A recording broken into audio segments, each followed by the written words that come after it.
Next is Newton-Raphson load flow method. So what are the advantages of this Newton-Raphson load flow method is Newton-Raphson method is more accurate than all other methods. That is all other method in sense it is more accurate than your Gauss Siedel method, and it is more accurate than your Gauss Siedel method, and it provides better results in fewer iteration. Very less iteration, it will give best results.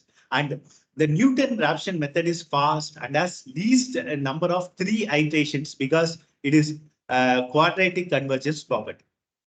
So sometimes it will converge in only 3 iteration itself. Say, for example, if you're doing your program in your Python programming or MATLAB programming, you give the iteration count as number of iteration count that the program should run as 100 iteration.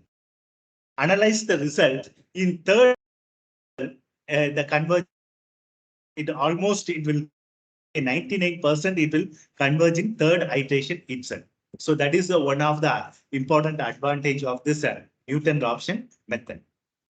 Next, Newton-Raphson method has more computation time per iteration as compared to the Gauss Siedel method. It involves somewhat computation time than the Gauss Siedel method because, as I said, here the result is better, but the convergence time, it will take somewhat more than the Gauss Siedel method, because Gauss Siedel method, the algorithm is simple. The Newton-Raphson method algorithm is little bit difficult, complex than the Gauss Siedel method.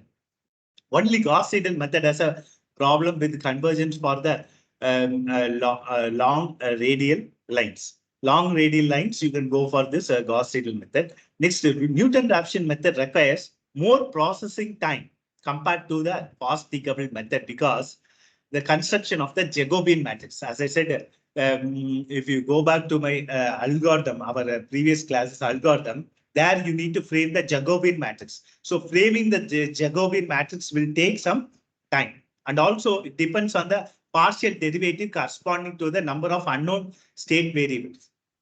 So in the Jacobian matrix, you need to,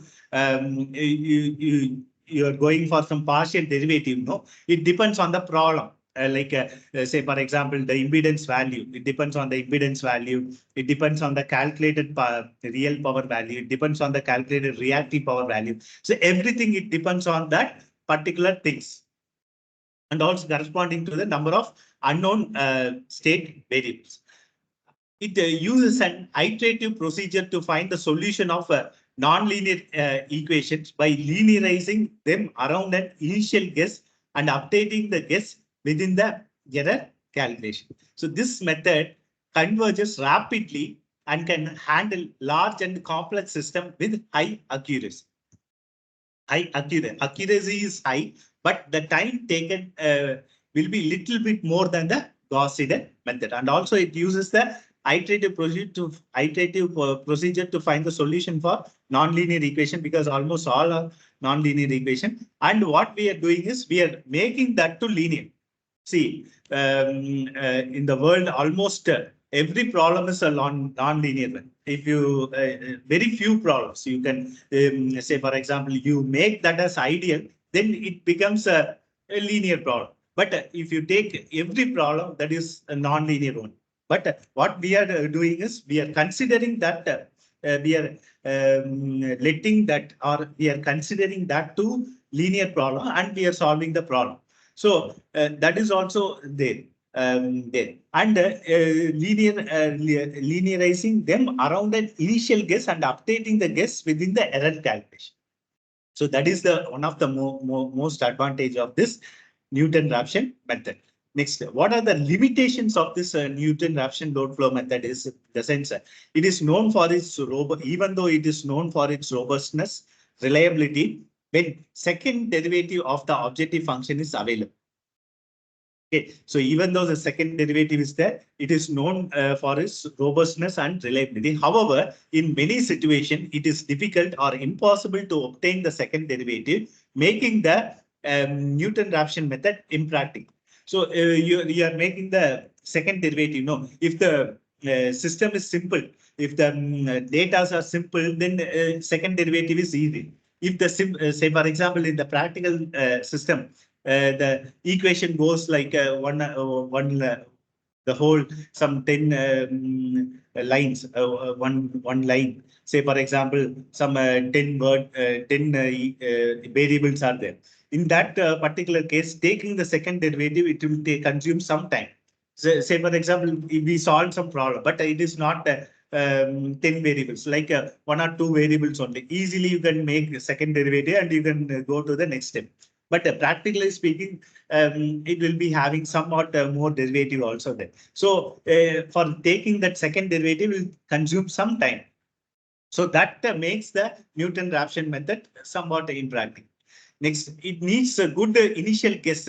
The possibility of divergence or oscillation and a high computational cost and memory requirement.